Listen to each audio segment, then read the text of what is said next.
recent, you will look at the evidence. Thank you.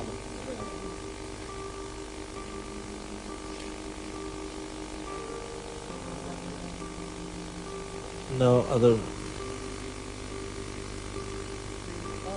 Your Honor,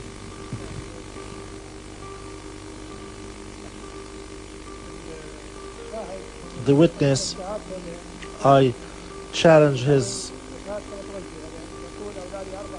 he's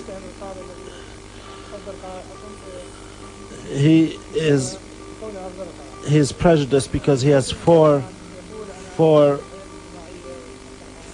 sons killed.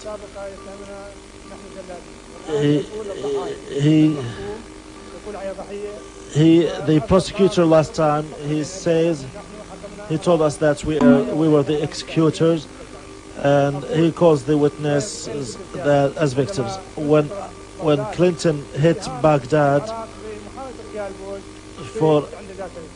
because Iraq was accused of trying to assassinate Bush, 400 missiles, and Iraqis killed, they're not victims. When another question?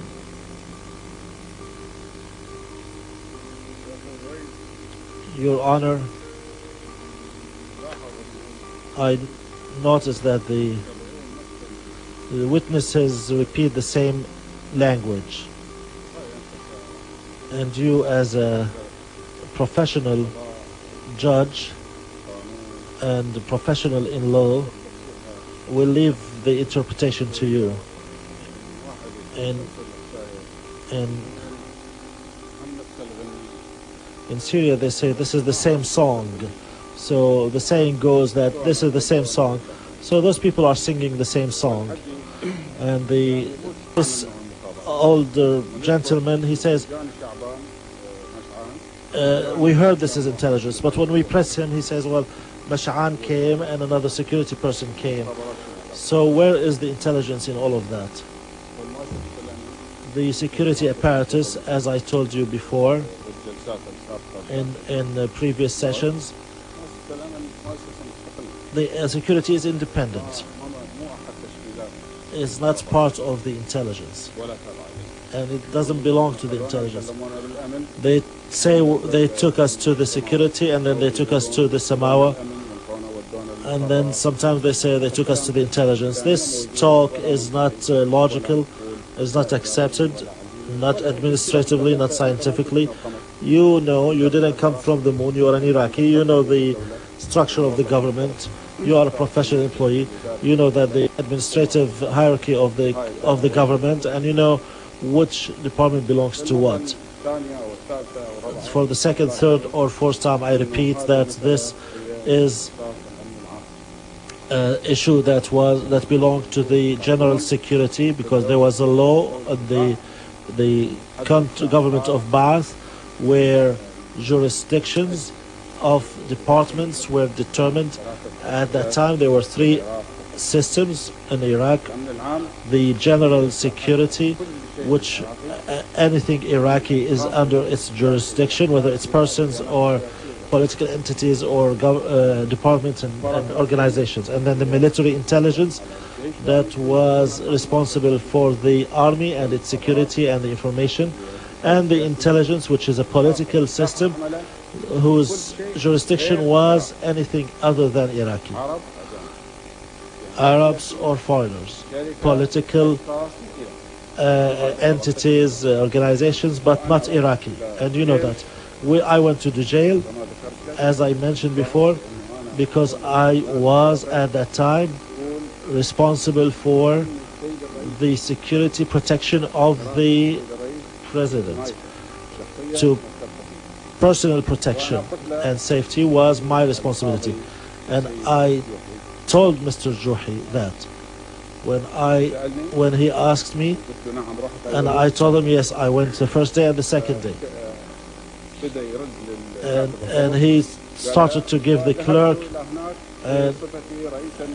and he dictated I went there as the head of the intelligence. I said, no, I went not as the head of intelligence. I went there because I was the responsible for the security of the president.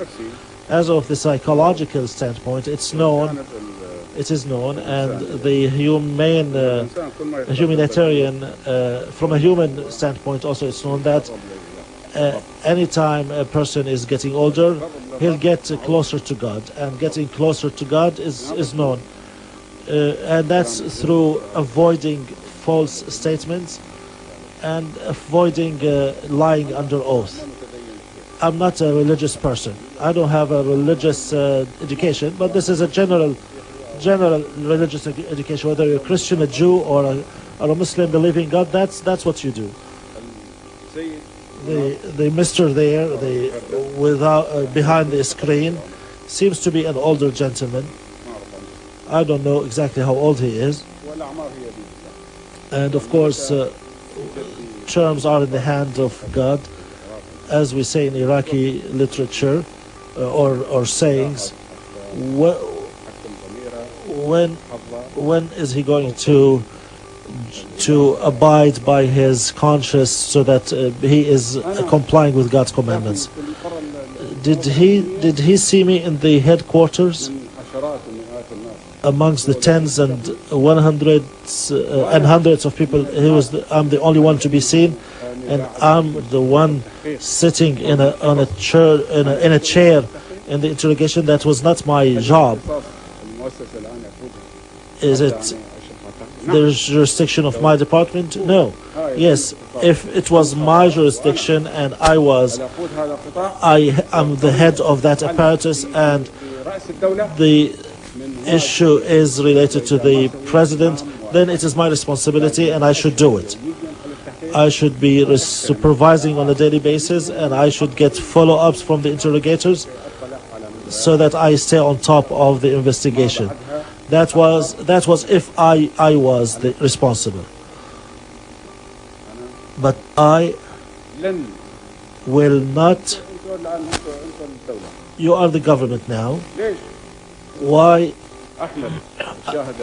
The first witness finds the files. When I asked him, how did you find those files, where in fact there are files for an important department, he said, I saw it in Al-Mansur. So the intelligence has finds nowhere but to put the files in the warehouses in Mansour, so that this brother, you take it. Yes, okay. Then I'm not gonna argue that. I'm agreeing. I'll agree that he found it. But if he saw that, why did he not see a paper that was presented by an investigative judge or some director in the intelligence, that to the head of the intelligence, sir, we want your guidance, or we want your approval, or this or that. There was no such paper with a signature by me, or I challenge everybody to bring me one piece of paper that has my initials. Anything. Do you think that a case, any evidence produced against you should be seen by the defendant? But we're not talking about the evidence or exhibits. Any exhibit will not be admissible unless it is presented to you. So when your turn comes to talk about those exhibits, and you have any comment, then you will be given. This is premature. You're talking about exhibits, and we haven't reached that stage yet. The evidence and the exhibits will be presented to you. Just like you listen to the witness, you will also get to see the exhibits. Your Honor, the convictions are formed gradually. It's like a pond. It's a drop after a drop after a drop. Every day we're being told you and everybody else, every session, the same is being repeated, and nobody is challenging them. Yes, I'm telling you, this hierarchy, and it's an evidence at a time. I can tell you that it cannot be such a case, such a dangerous and serious case cannot come to my attention if I were the head of the intelligence. So he mentioned this respected person. He said he saw me in the headquarters of the